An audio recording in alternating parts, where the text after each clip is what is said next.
Michael from myrod.com, and today I want to talk about what makes a good clone or good tribute car. I've got two in the building and they're both fantastic cars, but what makes a good tribute or a good clone, whichever term you prefer? Well, of course, naturally to start with, a good car makes a good tribute. Now let me explain, because that's very, very, very important. A lot of people make tribute cars out of cars that, well, are marginal cars or a car that they have nothing to lose on. Very few people will take an excellent car and from there make a tribute car, but some people will. These cars were excellent cars. They're substantially the original metal that Henry Ford put on them when he built them brand new. They've got the original floors. They're just high quality cars.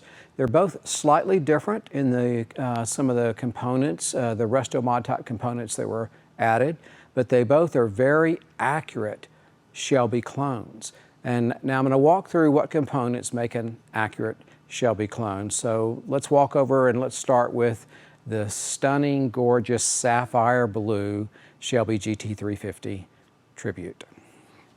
Okay, of course, to be a Shelby Tribute car, it needs to at least look like a Shelby.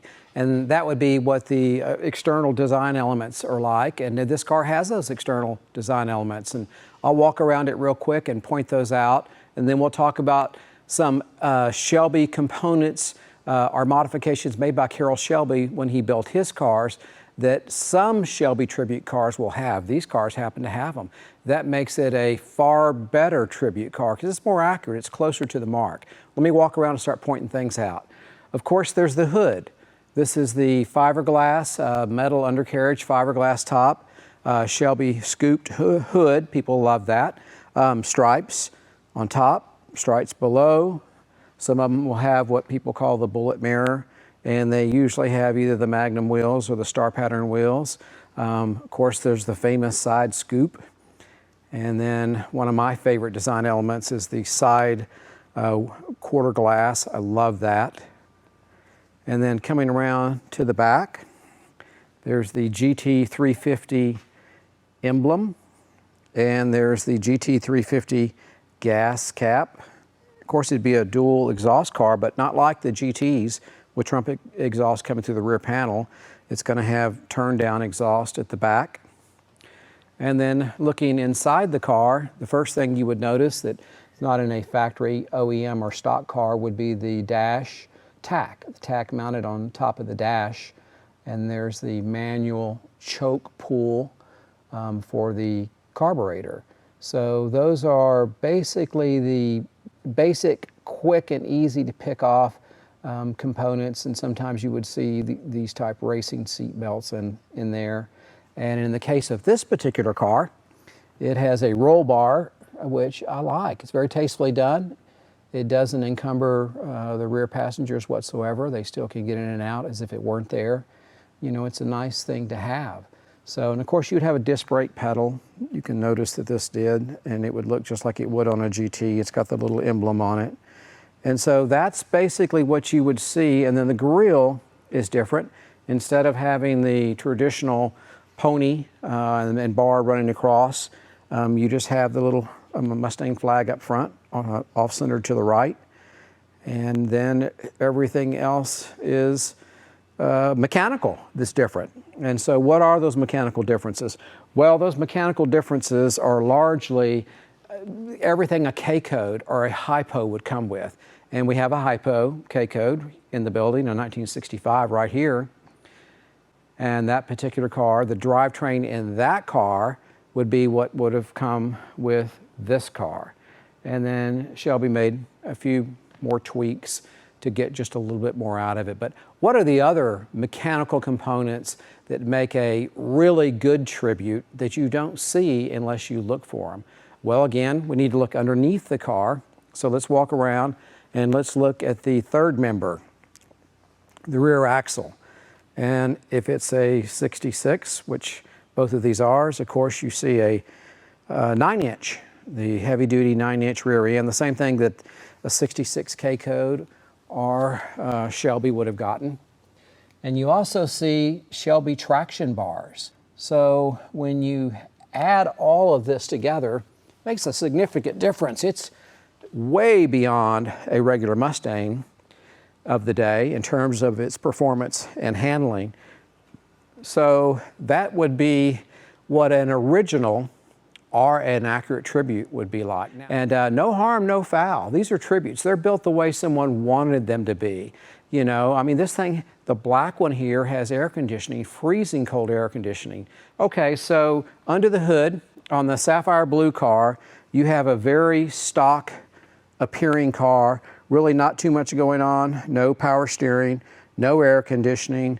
It is a disc brake car, and other than that, it looks very much like a Shelby would have, that would have come from the factory in 1966. Now, let's check out the black one, which is a Hertz GT350. Okay, the Shelby GT350 tribute car that I see copied or cloned the most often is this one right here. The Hertz GT350, super cool, the black and gold. People love that look. So it's a little different from the sapphire blue car in that it is true to the Shelby tribute all the way down the line for the same components that the blue one has. And I forgot to mention the blue one and the black one both have the correct oil pan, the Shelby ribbed oil pan, which is so cool. But this black and gold car has the modern resto mod type components that really bring it into the future. In the first place, it's not a 289, it's a 302 from a 5.0, 302 and a 5-speed transmission. So that's a big game changer to start with. And of course, it's a built 302. So it's really, really nice. It's got air conditioning. It's just got a lot going for it. Let me lift the hood and we'll look at some of these details under here. You can immediately tell you're not looking at a factory car. You know, we've got an aluminum radiator here. We've got a dual master back there. All the front bracketry you can see is modern day stuff. And of course it's plumbed for air conditioning, and you've got, you know, power steering. It's just, no power steering, excuse me. Of course it's plumbed for air conditioning. It's just a well-built car with a lot of modern day components. And then when you come around to look at the inside, what's different on this one is, well, of course I mentioned it was a 5-speed and air conditioning, but it has modern day gauges. It's running the correct factory instrument cluster fascia, but the gauges are modern day gauges. And it's got modern day shoulder belt seat belts. So that's about it. Otherwise, it looks pretty doggone stock. You know, it's got a modern day stereo also. But otherwise, very original presentation and a very, very accurate tribute car. So these are very well done, very accurate tribute cars that went the extra mile, that put the actual Shelby type components that visually you wouldn't even see. So, you know, of course it has everything that you would automatically see in one of these cars, but it's got the hidden stuff too, which makes it a much more accurate Shelby clone. And then this one is more of a updated, resto-modded Shelby clone. So super nice cars, a lot of fun to drive, and they're guilt-free. Even a built car like this is going to be substantially less than the cost of a factory Hertz in this exact condition. Same thing with the sapphire blue car. You know, you can have guilt-free fun at a fraction of the investment, and you don't have to sweat the fact that you're driving, you know, around a rare collector car. These cars are meant to be driven, they're meant to have fun in, and that's what they're all about. So if you're considering a Shelby Tribute, make sure that they started with a very good car. If you don't have a good foundation, you don't have good bones, you don't have a good body, what do you have? So that's fundamental, that's first and foremost. Then, if it's a good Tribute, they went well beyond just the visual design elements that you can quickly see at a cursory glance. And they went underneath the car and underneath the hood, and they added the components that a Shelby would have had. And then, if you like updated, if you like a little more comfort, if you like a little more safety, then you might want to get some of the updated resto mod type components. Just make this vintage platform a little more enjoyable. And in the case of a 5-speed air conditioning car, you can hit the road and go cross country, and there's something to be said for that.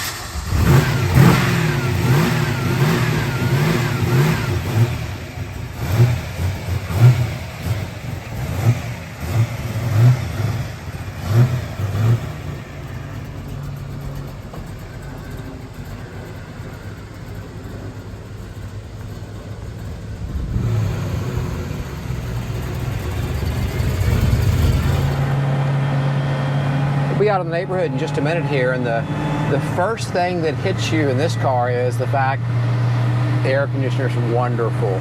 It's already over 100 today. It's been over 100. This is a terrible summer here in Texas, and it's a heat wave. I guess maybe it's a heat wave everywhere this year. It's super hot here. And I'm in a black car, and I'm very comfortable. Yeah, air conditioning is a wonderful invention, to be sure. Say, I noticed in this 5-speed transmission, it's almost like the old school M22. You can hear the gears. Sounds kind of cool. All right, we're almost out here where we can go highway speed. There's the brick road, brick portion.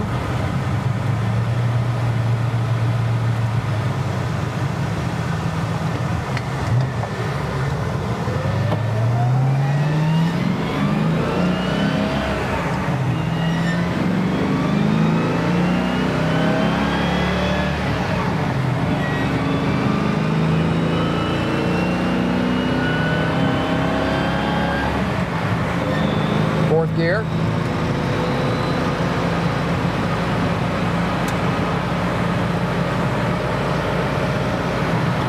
Fifth gear. Okay, so at 65 miles per hour, is that 70 miles per hour, I'm going about 2,200 RPM. Yeah, 5-speed. So this Shelby Tribute has resto mod updates, mainly the air conditioning and the 5-speed, that really bring it to a different level of experience. It's not necessary to enjoy these cars to have those two upgrades, but it does help, especially if you live in Texas, or if you're like me, you like to drive long distances. Pretty awesome. Now, the upgrade this doesn't have would be the third upgrade, or the trifecta of upgrades would be the Borgson power steering, and then you'd really have the, I would say the complete package. You know, the 3 upgrades that really bring these cars along into a more modern experience. This is a non-power steering car. It's not hard to steer.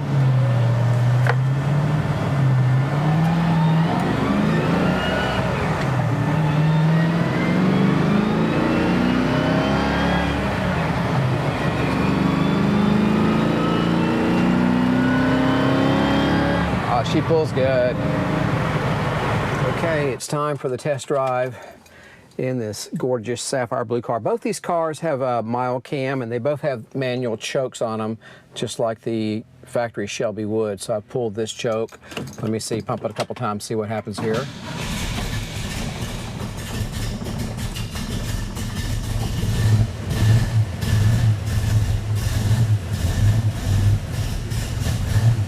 Very cold, but it'll warm up. Let me go ahead and get it out of the hanger.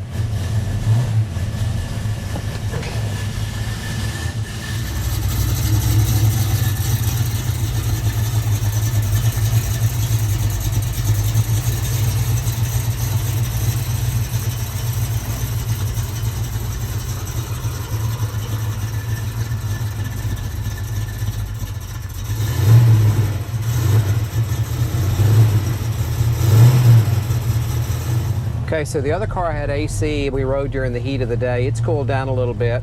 No AC in this car, but windows down. Okay, choke all the way back in. We'll let it just warm up a little bit as we drive off the airport here. This one has power steering. I think I mentioned earlier in the video it didn't have power steering. It does. The black car doesn't.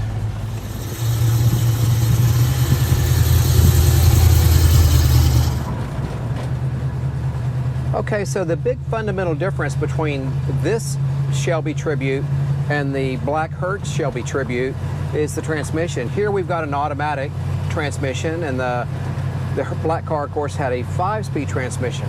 Now, if you're going to have an automatic transmission, your rear gear is a lot more important. You need a taller gear because you don't have that 5th speed overdrive to go into. So, and this car's geared nicely.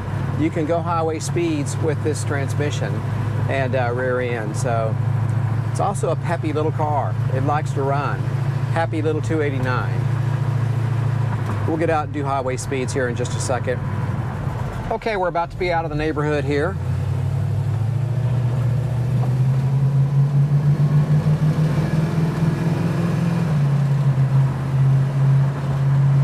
Peppy car, you can tell immediately. You can tell this car is going to run good.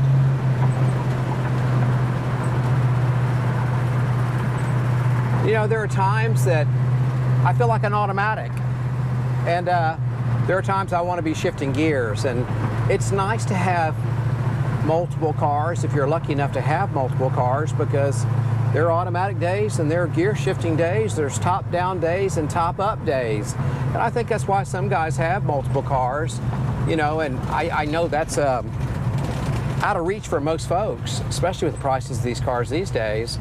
But I do like the different experiences that different cars provide. You know, I've got a 49 Plymouth Special Deluxe convertible that provides an experience uniquely unique to that car. You couldn't duplicate it in a muscle car, and I like that. Okay, we're out here where we can go a little, let the car breathe a little bit.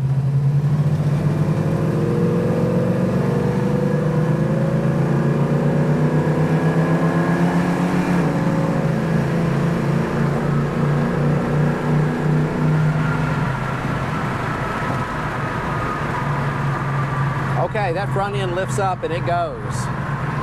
I'll put it to you this way, you can get going highway speed quickly.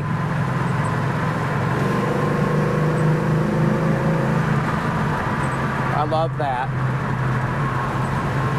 Who doesn't love a well-built, well-tuned 289?